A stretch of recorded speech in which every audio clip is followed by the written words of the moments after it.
All right, welcome back into the One Giant podcast. Maybe you were here this morning listening to Andy Makowitz and myself as we broke down some of the news around Jason McCourty, et cetera.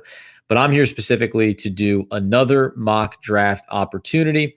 We said we're going to get into this, and you know, if you listen to the podcast, that I often have to sneak off in the quiet moments of my life to give myself an opportunity to do some of these, as Andy tries to, rightfully so, as we say, keep the podcast on track day to day. But there's a lot of scenarios we're going to get to, and the realistic versions of what we think is going to happen, how things could play out, are the most realistic versions we're certainly going to get to. But I wanted to run through one here. You know, we've talked about a lot about about bringing in, as I pull up the draft board here, about trading down from 11, bringing the opportunity of what's possible if the New York Football Giants were to trade back from 11. So what are the things that would deter most Giants fans from this?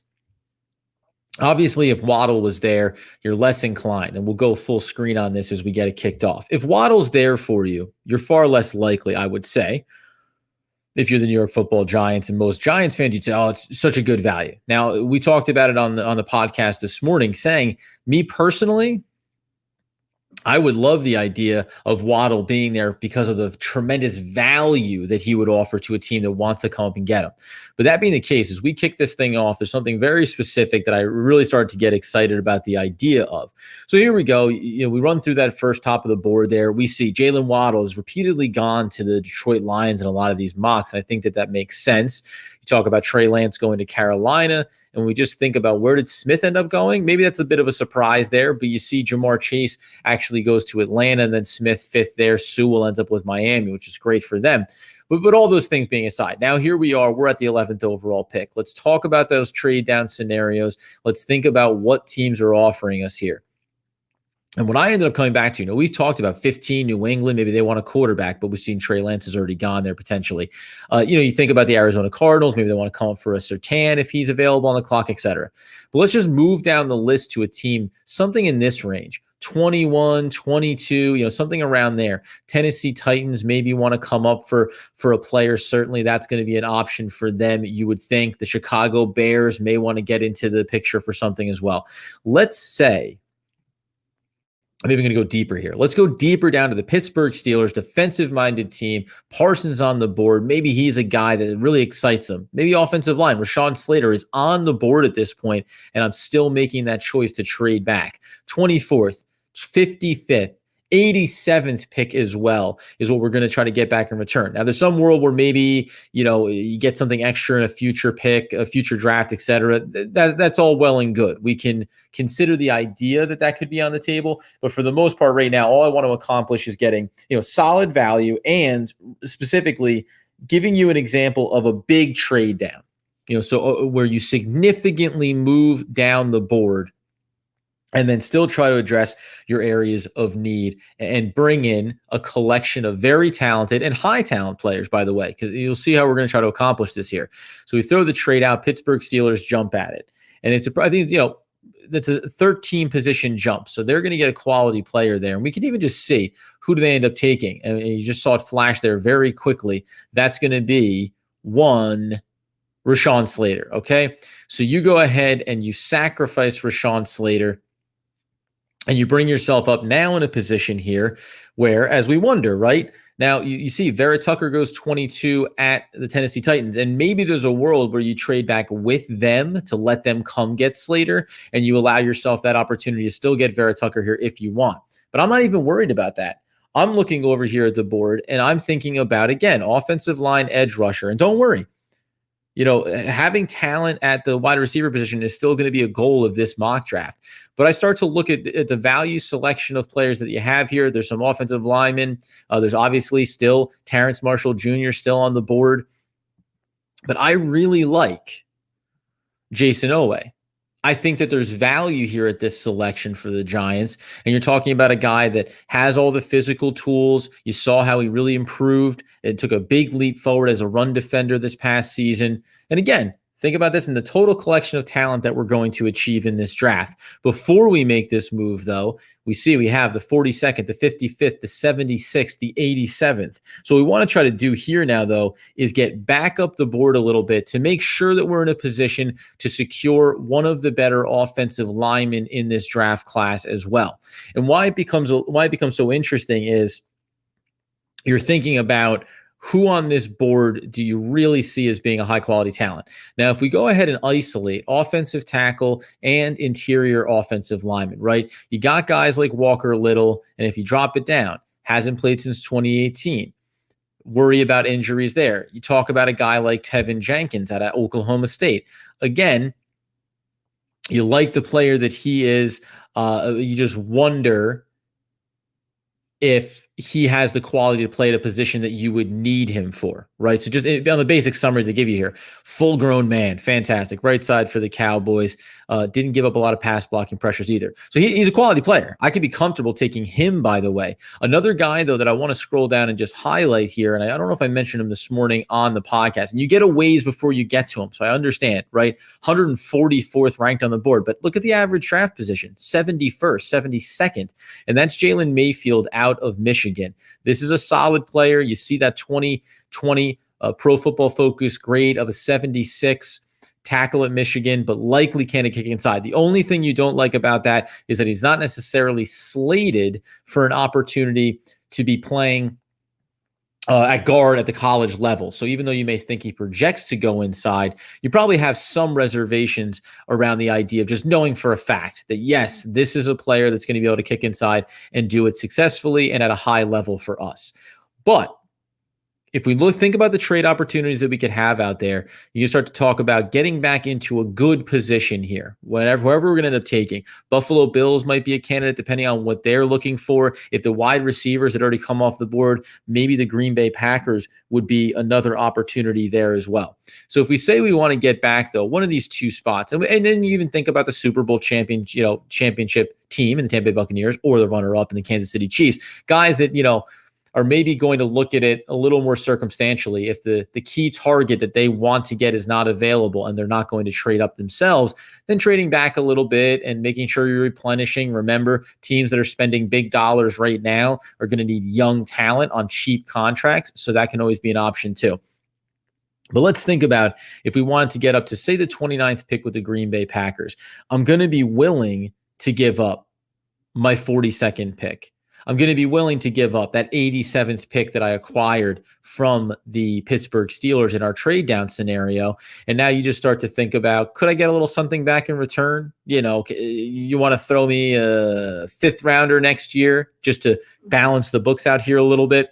Let's offer that trade and see if it runs through here, because these could take a little bit more, take a little bit less. There you go. And listen, we can debate. Now, by the way, on the back end grade out of this, you could say 87 too rich, could have done it for 116. That's fine. That's a little bit of the splitting hair scenario. The most important thing for me is that I've gotten myself back up now at the 24th.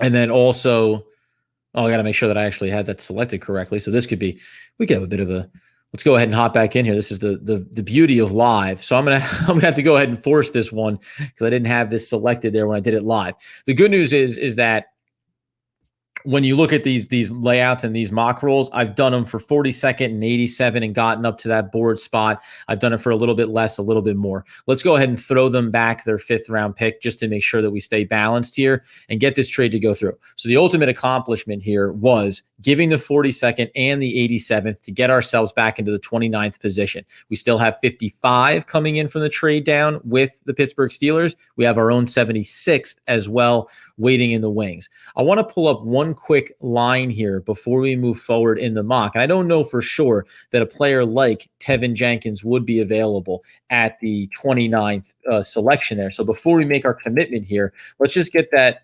We've been using, as you know, some of the Draft Network profiles just to get a sense of where these guys' game is coming in at the starting level and what we can have expectations of. And then we've done that layer deeper. Go in, watch some of the tapes, see how the guy looks.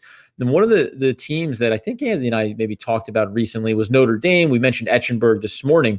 And the reason why you get curious about players like that is because in Notre Dame's case, there's a lot of talented offensive linemen. They've been known for turning them out. Go back to Quentin Nelson. But you just wonder about some guys that maybe you think flash, like an Aaron Banks, but have some hand placement issues or some technique things that need to get cleaned up. How beneficial were they in being able to play alongside other incredibly talented guys? So you hesitate a little bit. We talk about the prospect summary on Tevin Jenkins just quickly here, and we'll go ahead and drop this out just for a second. Let's throw my big, beautiful face back into the window here. When we look at his profile, 37 career games with 35 starts for Oklahoma State. He's 6'6", 320 pounds. He's a fifth year, so he obviously has a wealth of experience. As a run blocker, he creates considerable amount of movement, which is nice. He's an above average finisher. So there's things that you like. The ideal role, talking about from a scheme standpoint, man, gap, power run scheme. So if you're going to be on the inside, kicking inside, you'd like that. Here's the only difference, though. Ideal role, developmental offensive tackle that could turn into a starter at tackle or at guard. But that's the only question you have, right? Is, are you going to be able to come in and then kick inside immediately, as opposed to, as we've highlighted before, that idea that the Giants might toy around with if you had a guy that you felt was primarily going to be the best fit at the tackle position, would you try to kick in Pert? And again, how long do you want to be doing this rotational cast of where do people fit best, right? I've pushed back before when we've talked about, you could kick Nick Gates back out to a guard role. Yeah, you could. But I just don't know. Again, then you're talking about now getting him back into a different position, and the impact there specifically at the center role is going to be on Daniel Jones, that relationship. Now you're going to put another rookie under center for Daniel Jones to get familiar with. So there's always those risk rewards of making those kind of choices. I just wanted to highlight him quickly here because there's a chance that he ends up on the board for us. But for me, at 24, I like Jason Oweh. I like the athleticism. I like the skill set. I'm drafting him at 24. This thing starts to roll along. We come back up here at 29. Now, this is our choice. Tevin Jenkins. We can talk about Dylan Reduns out of North Dakota State. There's obviously going to be a lot of players. Some of the guys that we worry about a little bit further down, Samuel Cosme. He's a guy that, again, well tested at the college level. He only gave up 8 pressures on 368 pass blocking snaps. So you like the way he grades out. Is he kick-inable? Can he go into guard? Any of these players, including, by the way, a guy like Alex Leatherwood, someone who rose and fell. He was a lot closer aligned with Vera Tucker, or I should say Vera Tucker was more closely aligned with him. That's the consideration you wonder about a player like him, who certainly was rising and then kind of plateaued. His concern is going to be in pass protection, certainly. And again, is this a guy that could move inside and play guard potentially? Likewise, I mentioned Etchenberg. He's another guy you'd like to be able to kick inside, or if you said, the only scenario where I'd be comfortable with it is if you told me that a guy like Pert would be comfortable to kick inside to guard and you could get real value there. Then I can start to look at a tackle. But in these scenarios, all of these scenarios, I highlighted the player before. When we select him here, it's probably a little bit too rich for some people's blood. By a lot of metrics, though, Jalen Mayfield is a player who's going anywhere from 30 to 45. So maybe you don't need to come this far up for him. But again, we want to be checking all the boxes that we're interested in. So through all these guys, and we can even, let's call him Tevin Jenkins here, but just understand that we're getting a quality offensive lineman who's going to kick inside and play guard for us. So let's go with Tevin Jenkins for the sake of argument here, and then continue to roll through this draft that gets very exciting for us very quickly. And this is the point when it does. Now you're up in the second round. We know what we've taken for the first 2 rounds. We see that a player like Dyami Brown just went ahead of us at 54, by the way. I talked about him. I've liked him. And I think we just lost our entire board here. Let's get a look. Make sure that we're still up and running here. And it looks like we are still in good shape. So I'm just checking to make sure. And we are. Okay, so we're still in a good rolling order here, as I had a little bit of a technical glitch. So we come up at 55. Now, this is the spot to me where, as we say, we've taken an edge rusher, we've taken our offensive lineman. The question now becomes, how pressed are you to feel like what we want to accomplish is going after the wide receiver, the wide receiver, the wide receiver? I get it. And again, I'm going to say this another time here and take it for whatever it's worth. I think the wide receiver is one, you can find the value in this draft all the way back into the third round. And two, even if you didn't get a high talent that you thought could be a contributor this year, you can still go ahead and come back into this draft class next year and use a high first round pick on it, right? And not necessarily at 11. We hope we're going to be better. And in the 20s, you can use a first round, use a second rounder in order to bring in more talent. What I get excited about doing here is starting to look down this board at some of the players that are there. And listen, you got a guy like Davis out of Kentucky. Certainly, I think that there's tremendous value in a player like him. You wonder about the upside. Where is he going to project? Certainly could be a possibility. And then you go down a little bit further, though, and this is where I started to get through some of these edge rushers, obviously, et cetera. But as you work your way down the board, eventually what you're going to come across is Joe Tryon. Average rank right now is 75th. Average draft, is 78th. Overall, 75th. I think that he could get taken a little bit sooner potentially in this draft. Now it's 55 too rich. You can make that case. You can make the case that there's other guys at that same position that you might like a little bit more. Again, come back up. Maybe you like Davis at the linebacker role. Jabril Cox is available here for you. But what I end up thinking is athleticism, versatility, and creating some real dangerous weapons across this defensive front. That's why I go ahead and say, listen, I think that this kid is going to be a player that we can turn around in 2 years and all of a sudden have a real excitement around what we have. Remember, this is a guy that played out here as we talk about, and then he took a dip, right? But look at that mock draft buy. 18% going to the New York Football Giants. Now, does that mean that we're stealing him in the third round? Maybe that's the case. But let's take him here and see how the rest of this plays out now as we wait for the 76th pick to come up on our board now as well. We're looking for quality. We're looking for talent. We're looking for value. Here it is. Wide receiver. You want him? I've got him. Josh Palmer out of Tennessee. He's been a guy that's risen and fallen a little bit. Another option that you could go with here would be Jalen Darden out of North Texas. I've highlighted him before inside of that room. I like the way he grades out, by the way. You could, again, split hairs here. You can make the question around, will Josh Palmer definitely be available here? I've done this mock a number of times where Josh Palmer consistently shows up for us in this spot. Average draft position, as you see, 116. So there's a reason why. Average draft position for a Jalen Darden, 130.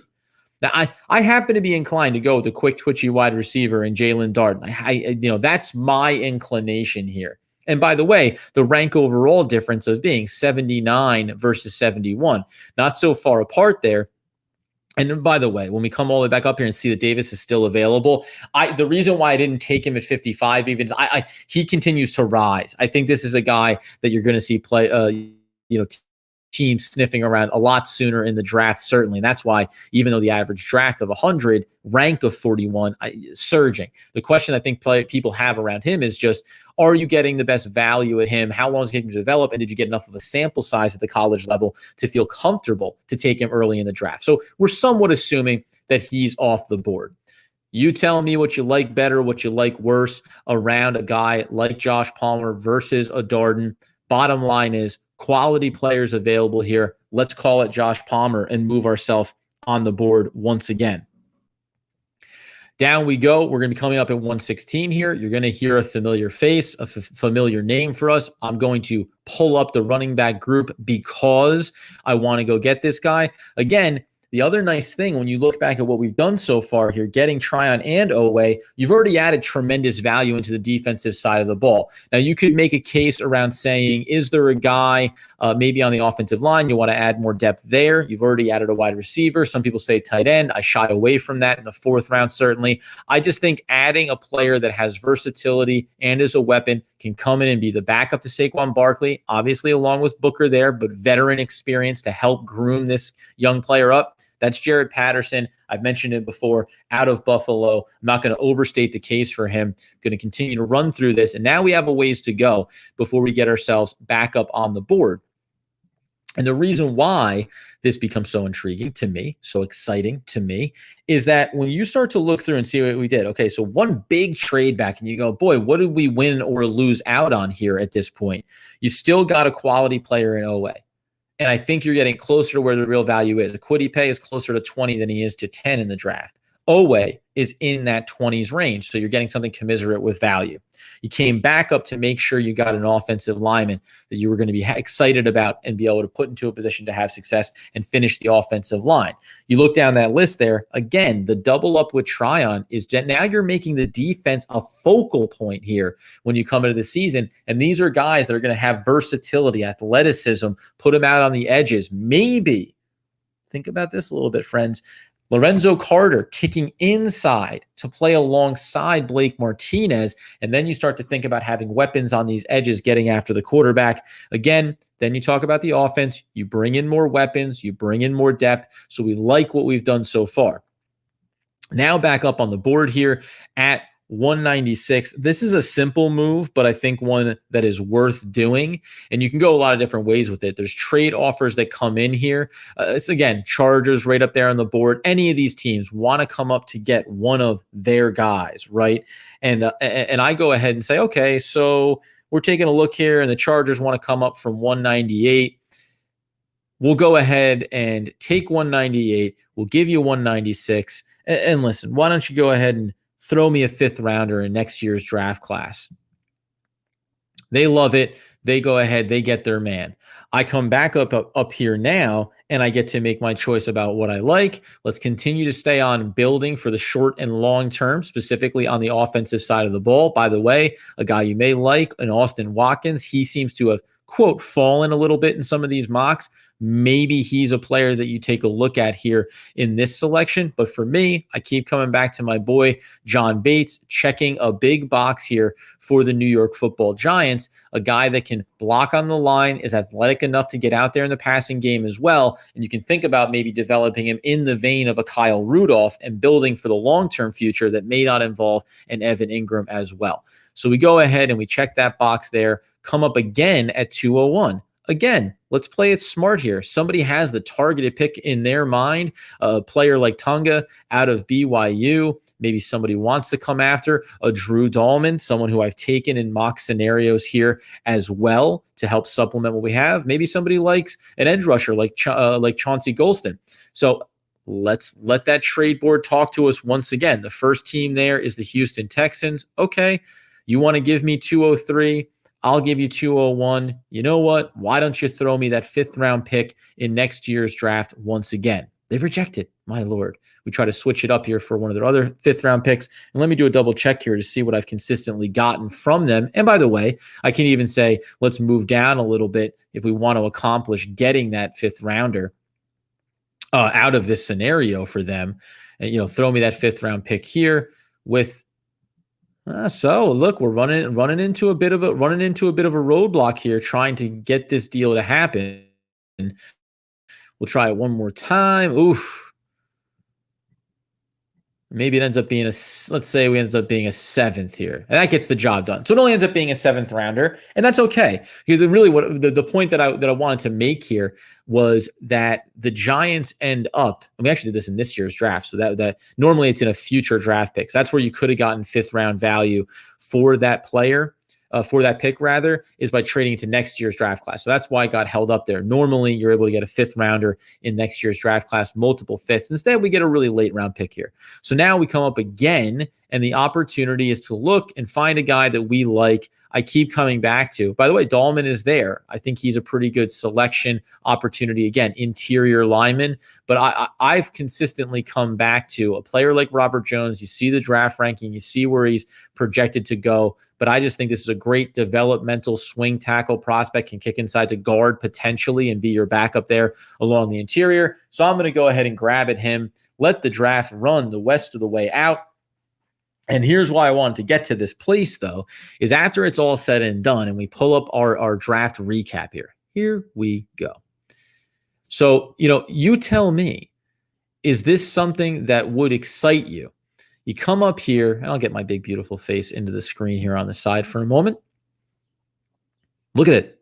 Look at how this grades out for us, right?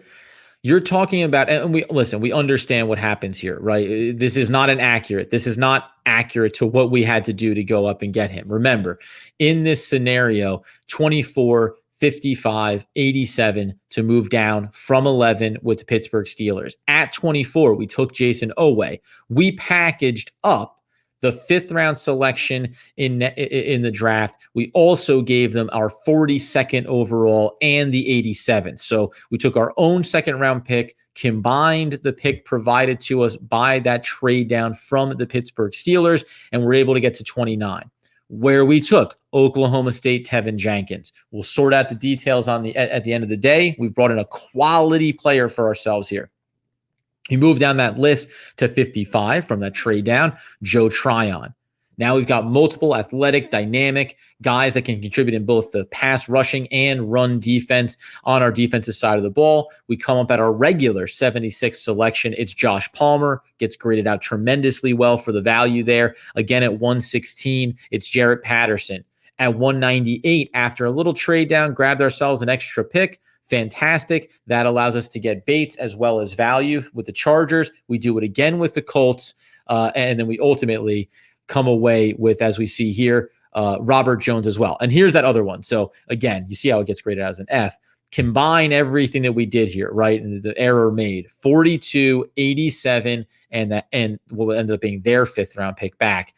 42 and 87 to get back up to 29. That's the trade we made with the Green Bay Packers to make it happen. Overall draft grade of an A-. What I love about this is, again, for me, take that step back and think about what we accomplished in free agency. You go out and you get yourself a stud number 1 wide receiver in Kenny Golladay. You go out and you get yourself a legitimate number 2 cornerback in Adoree Jackson. So you feel better about both sides of the ball. The 2 glaring needs still remain on the offensive line and at the edge rusher position.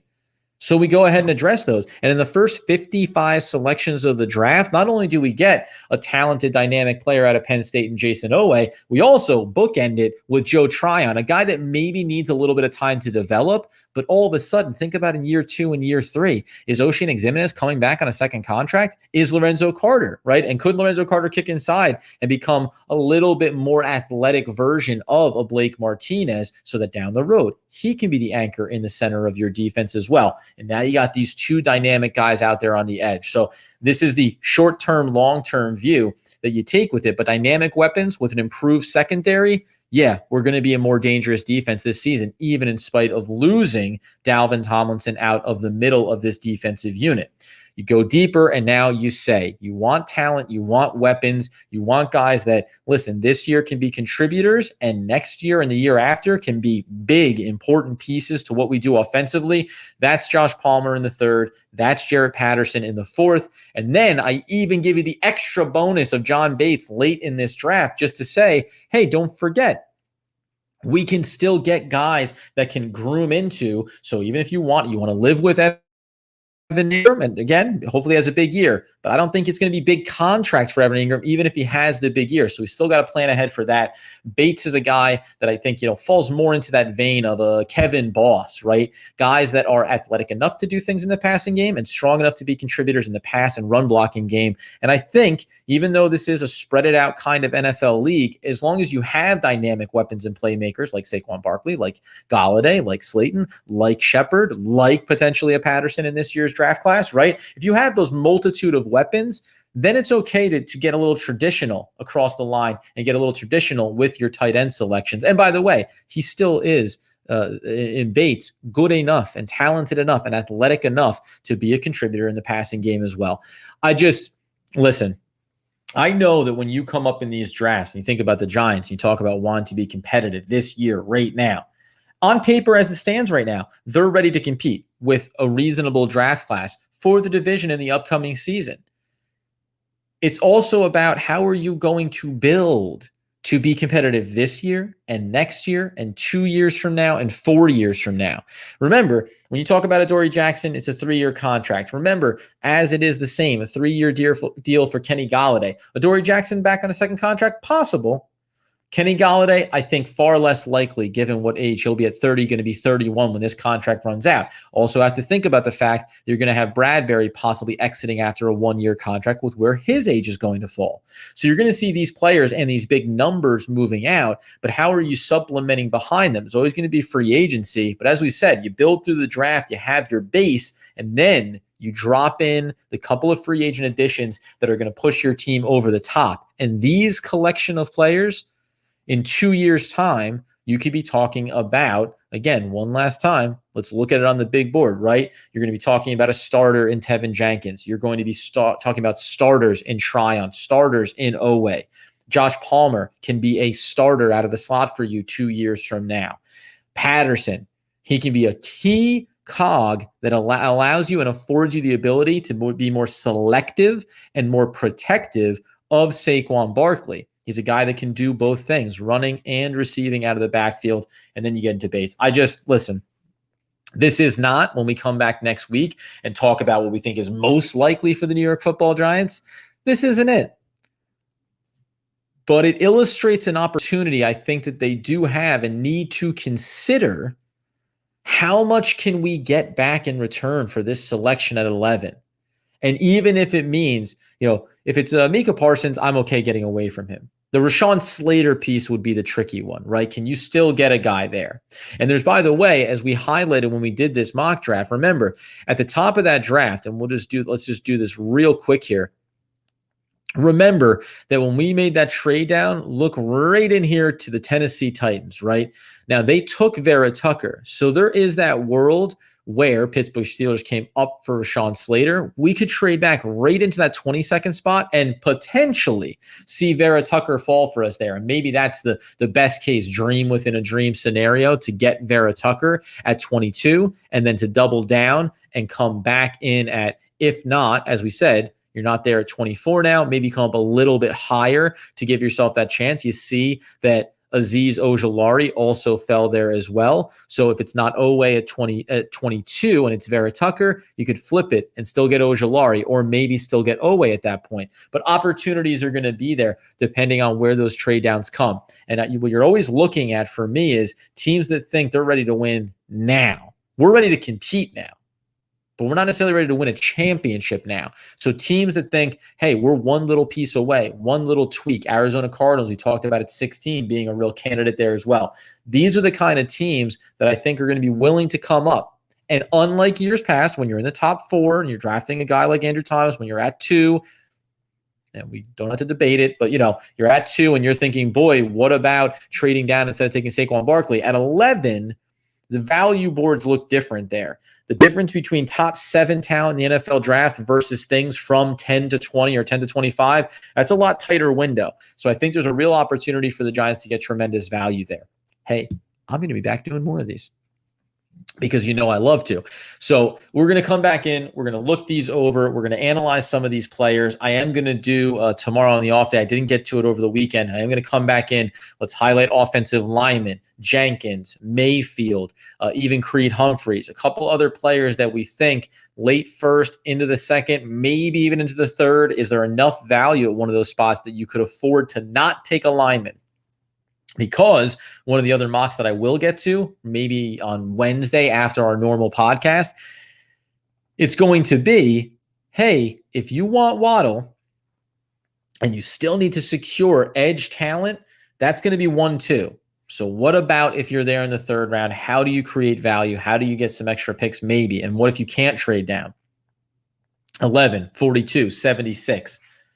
Is there offensive line talent at 76 that you feel confident about filling that need? And as we continue to say, it's about predicting or trying to guess how the Giants feel about Shane Lemieux, how the Giants feel about Pert, right? How they feel about Gates at his center role. If all these things are, check marks, we feel good going into the season with these guys, it makes it easier to be flexible in the world where Shane Lemieux is optimistic, but not necessarily the gold standard. Well, then maybe you get a little bit more needy about achieving the offensive lineman you have. And the footnote of this draft class, as we say as well, was that the last pick there in those later rounds, and I've done this with some consistency, that was going and getting, to get the full results up here one last time, that was going and getting Robert Jones out of Middle Tennessee. Again, depth there across the line, right? So that's the last piece I think to remember here. You still want to supplement. So we end up with what? 2 defensive edge rushing talents that can contribute in both phases of the defensive game. We end up with 2 offensive linemen, one ready to start, one ready to develop and ready to take over in a couple of years' time. Should someone not work out? Should a contract not be in line with where you need to go? So this is the phase that the Giants are in right now. You're ready to compete for the division this year. How are you going to be ready to compete for the division in 2 and 3 years? And how are you going to be ready to have the flexibility when contracts come up to pay the guys you want to while still feeling comfortable to like this past offseason, letting Dalvin Tomlinson walk? Difficult decision. It did afford us the ability to get Adoree Jackson, to get Kenny Golladay, to get Kyle Rudolph, to get Booker, to get all the guys that we brought in this offseason. All that money adds up. Now, though, how are you going to replace him? You did that through the free agency with some veterans and some guys and then some existing players on the roster. But how are you going to check these additional boxes along the way to make sure that we get back balance here? We know what the history of the Giants has been the last handful of seasons. It hasn't been pretty. 3 wins, 4 wins, 5 wins, 6 wins. It's not enough. We want to be in now with the 17th game, but we want to be in the 10-win teams, especially with the 17 games now. 10 wins. That's going to kind of be the season standard here for the Giants. Because guess what? 9-8, that doesn't feel so sexy anymore. 9 wins doesn't look the same as it used to. So being a 10-win team is really where the Giants, I think, need to have that goal. And even if that means sometimes a wild card, sometimes a division, even if you miss the playoffs on an occasion at 10-7, that's the consistency that you want to have for this franchise, or at least I do. We'll be back in.